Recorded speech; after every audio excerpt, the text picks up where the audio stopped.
আসসালামু আলাইকুম। কেমন আছেন আপনারা সবাই? নিশ্চয়ই সকালে অনেক ভালো আছেন। আজকে আমাদের কোয়েল পাখির বয়স হইতেছে আপনার আজকে আমাদের কোয়েল পাখির বয়স হচ্ছে আপনার 52 দিন। অর্থাৎ আমি 51 দিন এবং 52 দিনে কোয়েল পাখি থেকে কতগুলা ডিম পেলাম জানতে হলে অবশ্যই ভিডিওটা শেষ পর্যন্ত আপনাদের দেখতে হবে। আমরা মূলত আপনার 36 দিন বয়সী 100 কোয়েল পাখি দিয়ে খামারটা শুরু করি। 36 দিন বয়সে 100 পাখি দিয়ে শুরু করি। 100 পাখি আমি বাছাই করে নিয়ে আসছিলাম, বাট তারপরও আপনার 10টা পুরুষ পাখি বের হয়েছিল, যেটা আমি আলাদা করে রাখছি। ওইটা আমরা দেখাবো আপনার অন্য কোনো ভিডিওতে, এই ভিডিওতে দেখাবো না। আমরা আমাদের 10টা কোয়েল পাখি আমরা আলাদা করে রাখছি, ওইগুলো আমরা বিক্রি করে দিব পাইকারের কাছে। হয়তোবা আমি কিনছিলাম 36 দিন বয়সী পাখি কিনছিলাম 70 টাকা পিস, যেহেতু 100% মহিলা পাখি। উনি বলছিল আমাকে আমি বাছাই করে নিব, সে আমাকে বলছিল। আমি আমার এখানে একটা ভুল হচ্ছে, আমি যে বাছাই করছিলাম আমার সাথে আরও দুইজন ছিল, ওরাও বাছাই করছে। ওরা আর কি ঠিক মতো পুরুষ মহিলা চিনতো না। আমি ওদেরকে যতটুকু শিখাই দিয়েছি অতটুকু, এর যাতে বেশি ওরা চিনতো না। তারপর 100 পাখি আমি নিয়ে আসলাম। আপনার প্রথম আমি নিজেও বুঝতে পারি নাই যে আসলে এখানে পুরুষ আছে কি না।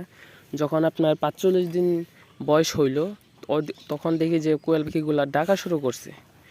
তারপর আমি 50 দিন বয়সে আর কি এগুলো আমি পুরুষ পাখিগুলো আলাদা করে ফেলি। টোটাল 10টার মতো আমি পুরুষ পাখি পাইছি, জানি না পরে আরও পুরুষ পাখি হয় কি না। 10টাই পাইছি 100 থেকে। আর আমার 2টা পাখি মারা গেছে, আর কি ইঁদুরের কারণে গলা ছিলে ফেলছিল, ইঁদুরে গলা এইখান দিয়ে, যে কারণে আমার 2টা পাখি মারা গেছে। অ্যান্ড আমার বর্তমানে মহিলা পাখি আছে 88 পিস। 88 পিস মহিলা পাখি আছে। অ্যান্ড আমি এই 10টা পাখি সেল করে আবার আমি 12টা মহিলা পাখি নিয়ে আসবো। আমি যার কাছ থেকে আনছিলাম সেম বয়সী পাখি ওনার কাছে আছে, আমি যোগাযোগ করছিলাম। আমি ওনার কাছ থেকে আরও 12 পিস মহিলা নিয়ে আসবো। আমি এই পাখিগুলো সেল করবো আপনার বৃহস্পতিবার। আমাদের এই স্থানীয় বাজার হচ্ছে বৃহস্পতিবার, খুব বড় বাজার। বৃহস্পতিবার আমি এগুলো সেল করব। আর আমাদের আজকে সকালে আমি আমার পাখিগুলো ঠিকমতো ডিম না দেওয়ার কারণে আমি যার কাছ থেকে পাখিগুলো আনছিলাম ওনারা আমি কল দিয়ে বলছিলাম যে ভাই কোয়েল পাখি তো এখনও ডিম দিচ্ছে না, এখন কি করা যায়। উনি বলছিল যে দিনে 2বার ইসেল দিতে। আর যেহেতু আমি ব্রয়লার স্টার্টার খাবার দিচ্ছি ওজনটা বাড়ানোর জন্য, আর তার ব্রয়লার স্টার্টার দিচ্ছি, উনি আমাকে বললো যে লেয়ার 1 দিতে। তারপর আমি আর কি লেয়ার 1 আর ব্রয়লার স্টার্টার 2টা 50-50 করে মিক্স করে খাওয়াইতেছি। 50% করে মিক্স করে খাওয়াইতেছি, যেই কারণে ডিমে আসার সম্ভাবনা একটু তাড়াতাড়ি আছে। আর আমাদের কোয়েল পাখি কিন্তু এখন ওই 150 গ্রাম হয় নাই, খুব কম পাখি 150 গ্রাম হয়েছে, বেশিরভাগই 120 গ্রাম 130 গ্রাম, যেটা আমি ওজন করে দেখছিলাম। এর কারণ হচ্ছে আমি আমার পাখিগুলারে আপনার এক জায়গার ভিতরে আপনার বেশি পাখি রেখে ফেলছিলাম। অর্থাৎ 3 ফিট 2 ফিট 2 ফিট খাঁচায় আমি 33-34টা করে পাখি রাখছিলাম।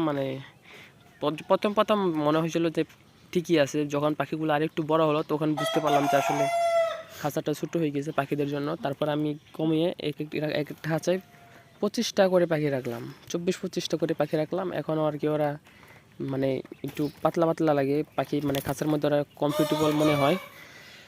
এখন ওরা তাড়াতাড়ি ওজন বাড়বে আর কি, তাড়াতাড়ি ওদের হাইট ডেভেলপ করবে।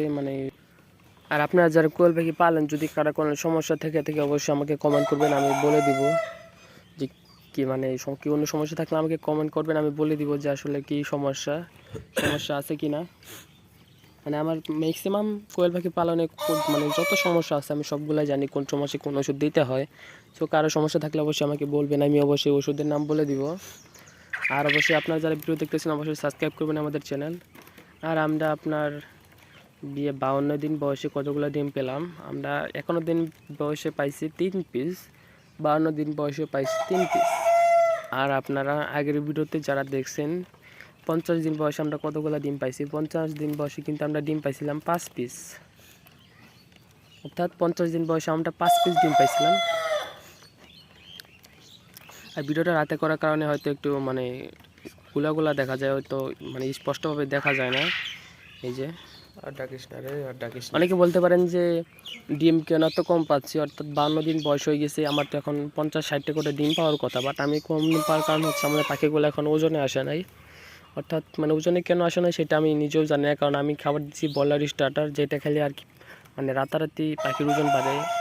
ব্রয়লার স্টার্টার যেটা আছে মানে সম্পূর্ণ ব্রয়লার স্টার্টার আমি ইউজ করছি, তারপরও এটা ওজনে আসে নাই। 150 গ্রাম, খুব কম পাখি 150 গ্রাম হয়েছে, যে কারণে আমি 3টা করে ডিম পাইতেছি। ইনশাল্লাহ খুব তাড়াতাড়ি আমি কোয়েল পাখি থেকে ভালো পরিমাণ ডিম পাবো। অবশ্যই আপনারা দোয়া করবেন যাতে আমি খুব তাড়াতাড়ি ডিম পাই কোয়েল পাখি থেকে। আর যদি কারো কোনো সমস্যা থাকে অবশ্যই কমেন্ট করবেন। আর এই যে পাখিগুলো লাফালাফি শুরু করে দিছে, যেহেতু মানে অন্ধকারের মানে কারেন্ট ছিল না, তখন আমি ভিডিও করছিলাম মোবাইলের আলো দিয়েই, ব্রাইটনেস অন করে ভিডিও করছিলাম, যেখানে ওরা লাফালাফি করতে শুরু করে। আর আমাদের মানে আমি 4-5টা মুরগি কিনছিলাম, যে মাথায় করে নিয়ে এনে যে বিক্রি করে, আমার ছোটো বোন কিনছিল 5টা মুরগি। ওইগুলো আপনার কি মুরগি মানে লেয়ার মুরগি বলে, যেগুলা কিনছিলাম 5টাও কিনছিলাম, 5টাই পুরুষ হয়েছে, ওইগুলো আমি সেল করে দিব বাজারে নিয়ে। আর এই যে আমাদের 3টা খাঁচায় আমি 3টা খাঁচায় পাখি রাখছিলাম 100, সেখান থেকে আমি 4টা খাঁচায় 100 পাখি রাখছি। অর্থাৎ আমার পাশে আরেকটা খাঁচা আছে, ওইটা আমরা রাখছি। আর পুরুষ পাখি 10টা বাছাই করে আমরা আলাদা করে রাখছি, ওইটা আমরা পরের ভিডিও আপনারা দেখতে পারবেন পরের ভিডিওতে।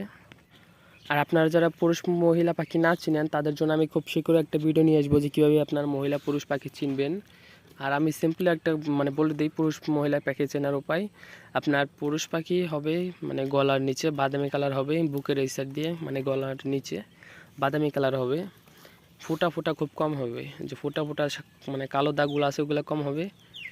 আর মহিলা যেটা ওইটা ফোঁটা ফোঁটা কালো দাগ বেশি হবে, আর কোনো বাদামি কালার হবে না, হলেও হালকা পাতলা হবে। যেটা মহিলা পাখি ওইটার যদি বাদামি কালার হয় তাও হালকা, অত বেশি না।